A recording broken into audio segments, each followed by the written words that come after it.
Hello everyone and welcome to Collection Reflection. Today we will be looking at Power Rangers Street Fighter crossover, Morph Chun-Li, the Blazing Phoenix Ranger. And before we start looking at the figure itself, let's take a closer look at her packaging. As you can see from this sticker right here, I was lucky enough to find this in person at GameStop, which I believe is one of the only physical stores you can actually find this figure in. It is a fan channel exclusive, which means you're going to find it at most online retailers and a very select few physical stores. But here we can see that nice artwork that they put on the front. I really like the background, honestly. Almost like she's in a temple or a palace of some kind. I really like the designs. And it makes the color on her costume pop. Here we can see a nice close-up of Chun-Li when she isn't in her Power Ranger form.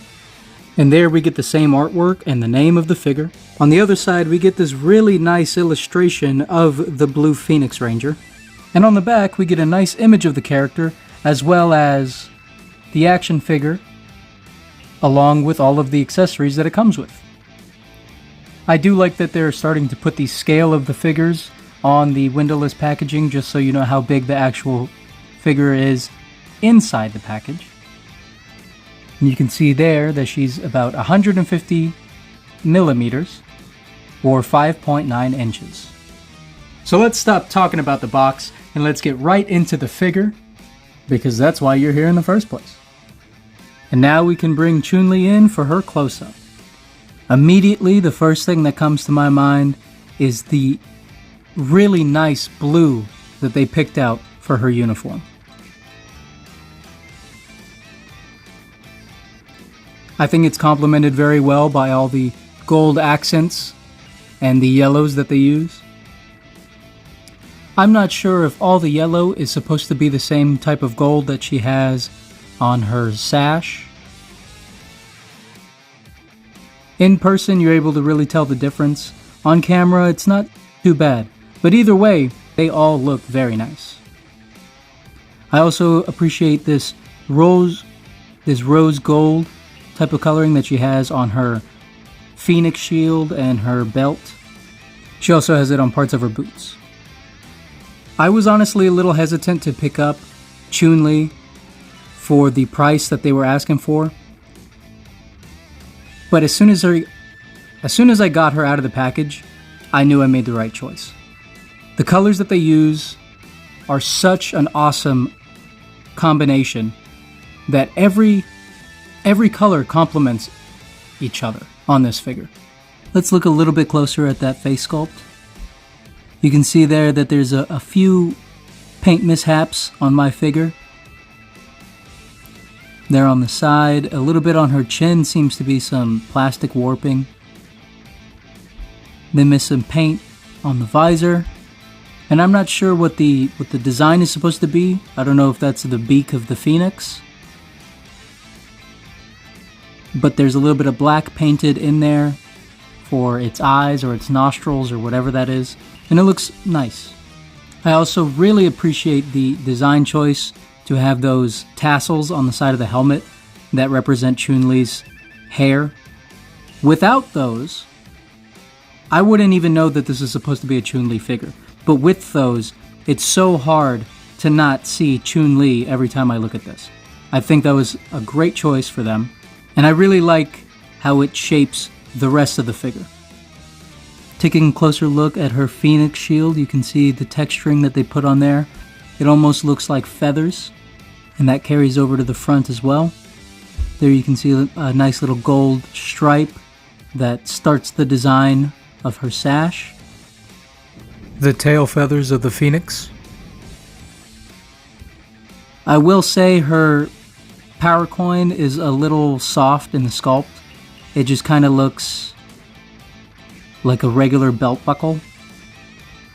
It's very hard to make out what it's supposed to be. So that's a little disappointing, but maybe that's just on my copy.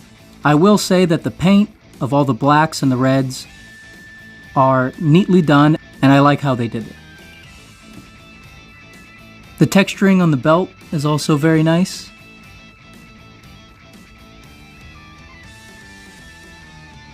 I do wish it was a little bit more defined because it's kind of hard to see even in person. But even though you can't see every single detail on her all at once, from far away it almost looks better than up close. I also want to show off how nice the paint is on the neck. And the detail on the neck joint actually carries over to the chest. That's very, very cool. The Phoenix shield is a separate piece and can be removed, but it's going to be something that you're going to have to cut off rather than just take off. Maybe there's a way if you can pop off her arms and her head, you might be able to wiggle the shield off, but it's definitely not meant to be taken off. She also has these nice arm bracers. They are also a separate piece of plastic and they will slide up and down her arm every now and then. When you're lifting the arm and it bumps into the shield, there are times where the arm bracer will be a little too far up, so I always just try to push it back so that it's behind the shield when you lift her arm. Let's take a closer look at her spike bracelets. Again, there's a couple more paint mishaps. It seems that it was black plastic and they painted the spikes in yellow, so when the paint scratches, you're going to be seeing a lot more of the black. And the same can be said for the other one. When I see these spike bracelets, I imagine that they'd be an awesome weapon for the Blue Phoenix Ranger, almost as if they could expand and become energy maces, or she could even shoot the spikes out in almost a machine gun fashion. But those are just things I tell myself so that I can appreciate the figure a little bit more in my own head. I really do appreciate all the details, even the paint on the ends of the gloves. They really didn't have to do that, but I'm glad they included it. And as for the stripes down the side of her leg, those are very well done.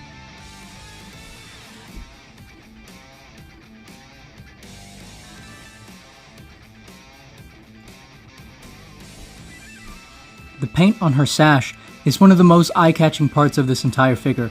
I really like the curvy designs that they chose, as well as how they applied the paint.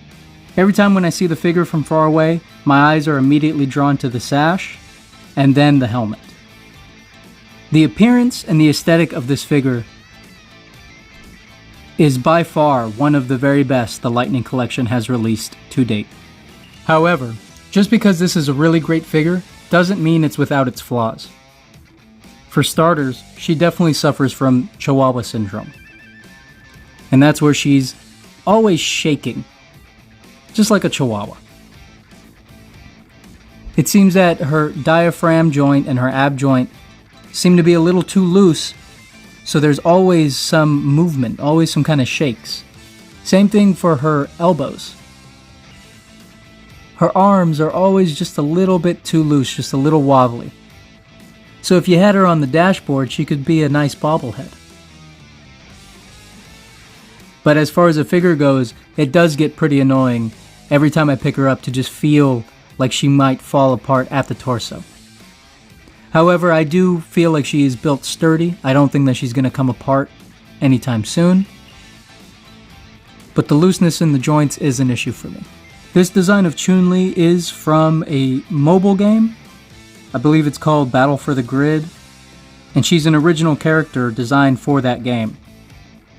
Same as Ryu. So I know Lightning Collection didn't design her, but I feel like they did an awesome job translating it from a video game character into an actual action figure. I've heard that a big point of contention against this figure is how her legs are proportioned to her body. As a standalone character, her proportions look fine.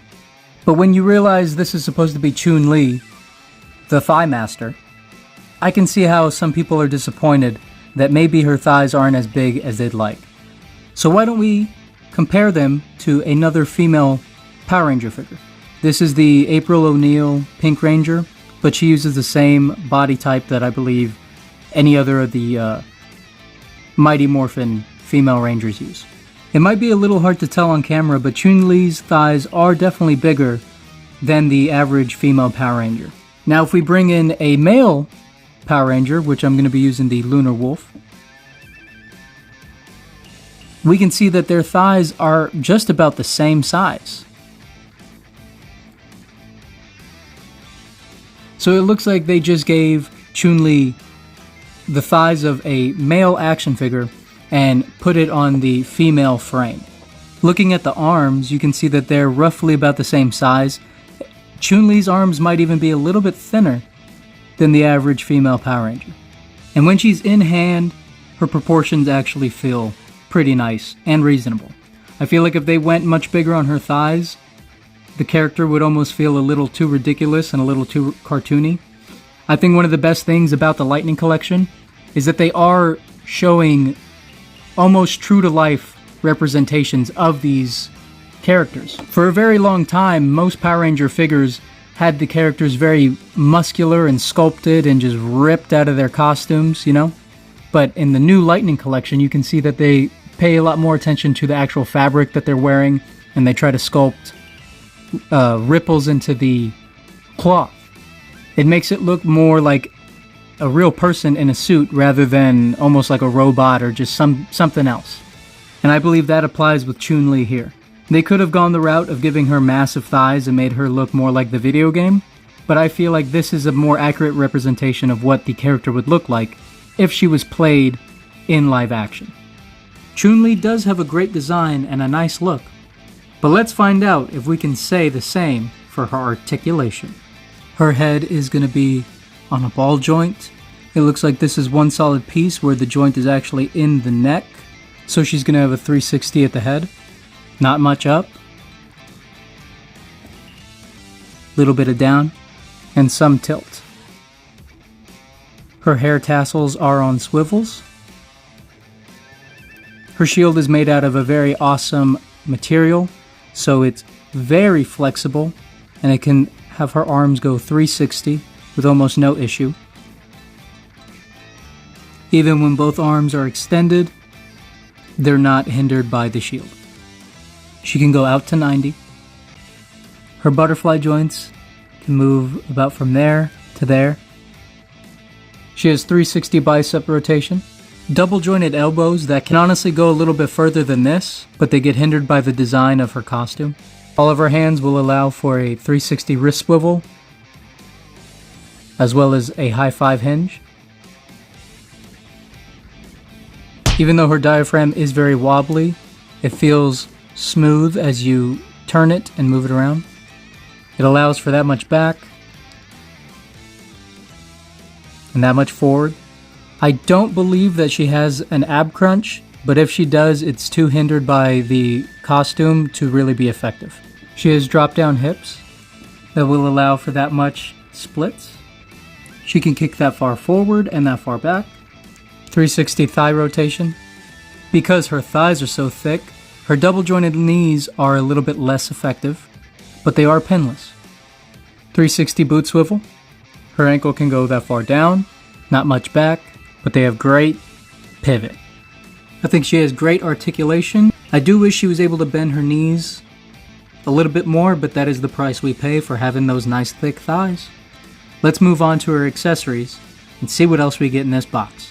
With the help of my wonderful assistant Susan, we will be able to take a nice rotating look at all the accessories that she comes with. The Lightning Collection is known for their effect accessories that come with every single one of their figures. Chun-Li is no exception, and in fact she comes with 3. This first one would be used for those rapid fire kicks that she can throw. This next one I believe is her Kikoken. I'm sure someone will probably correct my pronunciation of that. But it's a blue energy ball effect. I think it's well done. And here is her final effect accessory. And I believe it is her Blazing Phoenix attack. I'm not sure what that looks like as I haven't unlocked this character in the mobile game yet, but I would assume maybe it's her finishing move. It's really well designed. However, I do wish it looked a little bit more like a phoenix. Because as right now, it just kind of looks like a bird made out of energy or perhaps lightning. She also comes with this stand that I was using to hold all of her accessories. On one end, it has that ball joint where you are able to attach it to all of her special effects. And on the other end is the curved side that goes into her display base, which is just a plastic triangle with some foot pegs so that you can stand her, as well as posing her with her accessories. And finally, she came with 2 fists in the package and 2 open hand accessories. I do want to point out though, with this plastic-free packaging, when I first pulled this hand out of the package, it was completely bent, almost like it was curved. I was super sad by this because I thought the entire hand was just going to be useless, and I felt a little ripped off. But I was able to heat up a small amount of water in the microwave just until it got pretty warm. It doesn't have to be boiling, but just warm enough to where you can place the plastic in it and it'll soften the plastic. However, I didn't want to ruin the design of the fingers, so I made sure to only dip the peg of the hand into the water until it got soft enough to where I was able to adjust it.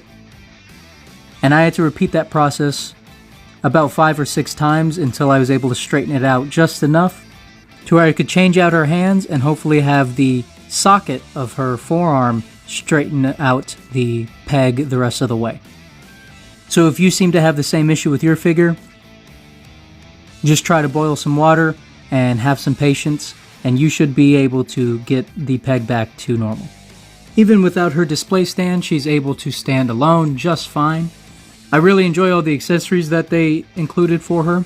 I do wish that they gave her an accessory for her spinning bird kick, where she goes upside down, spins like a blender. But I do think that the accessories that they chose to give her fit the character very well, and they all seem to be based off of her most iconic attack moves. Now I think it's time to move on to some comparisons. Bringing back some of those Power Rangers we were looking at earlier, there's April O'Neil, the Pink Ranger, and the Lunar Wolf Ranger. Chun-Li is about the same size as the average female Power Ranger. Here's Chun-Li next to some of the Lightning Collection's monster figures, King Sphinx and Goldar. From a couple different toy lines, we have DC Direct's Zombie Red Hood, and from Dragon Star's Perfect Cell. Chun-Li is about to the shoulder of both of them. Next up we have a Voyager class Soundwave and Spirit Iron Knife from G.I. Joe Classified. Here's Our Lady in Blue next to some ladies in red. Both from Marvel Legends, we have Black Widow and Ironheart. I don't know how tall Chun-Li is actually supposed to be, but she looks a little short next to Black Widow. And Ironheart has legs for days, so she's going to be taller than both of them.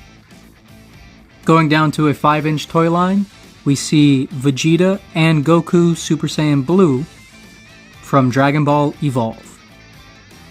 From the tips of their forehead, they're about to her shoulder, but if you include their hair, they're almost just as tall as her. Here's a couple figures from BST AXN. On the left we have Sasuke Uchiha, and on the right we have Zuko from Avatar: The Last Airbender. Going down to the 4-inch scale, we see from Final Faction Shift and General Diabol, both of which have been fully customized by myself.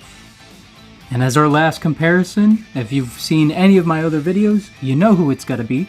The dirty orange head of Pumpkin Ripper.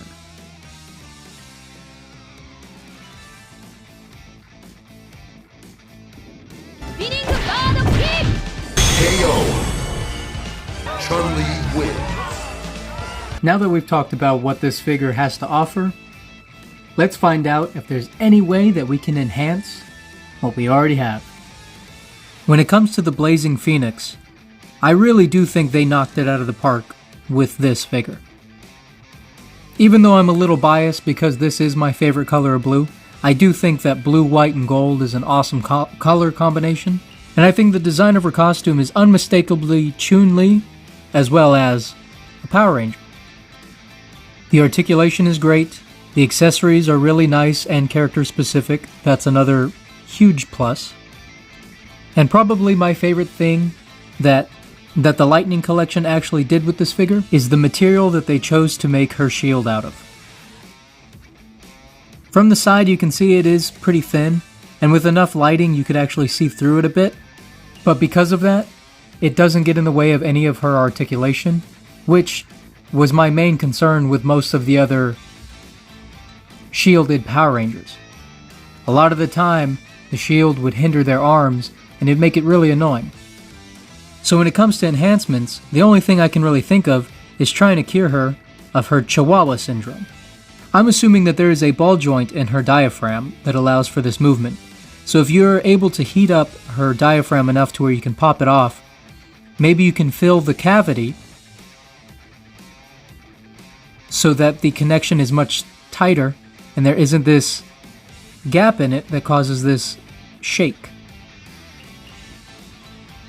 You could also try using other methods of joint tightening, like floor polish, and that should also help take care of the little wobblies in her elbows. But if you plan to buy this figure just to pose it up and leave it on your shelf, then that's something you really don't have to worry about. So let me know in the comments down below if you already own this figure. Is yours wobbly, or did you find a way to fix it? And if you don't own this figure, let me know what other Street Fighter character do you wish got its own Power Ranger. I know Ryu, Cammy, and Ken all have their own Power Ranger forms. But what other Street Fighter character would be great to see? Personally, I wonder how they would pull off a Dalasim Power Ranger. I think it'd be pretty difficult to translate his stretching yoga abilities into an action figure form, but I think the design that they could come up with would be pretty cool looking.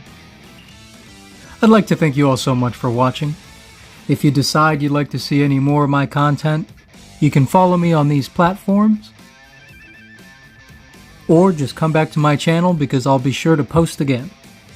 If there are certain figures that you'd like me to review but haven't seen me do so yet, let me know in the comments down below.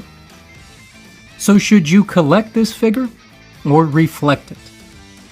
Well, it has an amazing design, a really nice color palette. Some of the joints are a little loose, like in the drop down hips, and she does have that Chihuahua syndrome.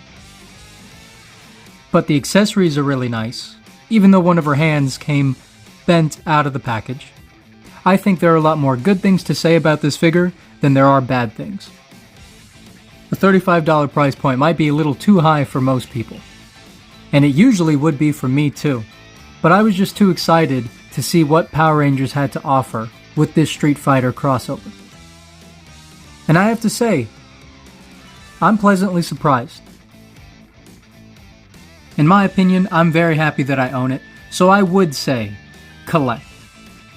For those of you who aren't that into Power Rangers or Street Fighter, and might just be interested in getting a cool looking figure, you could probably wait for a sale.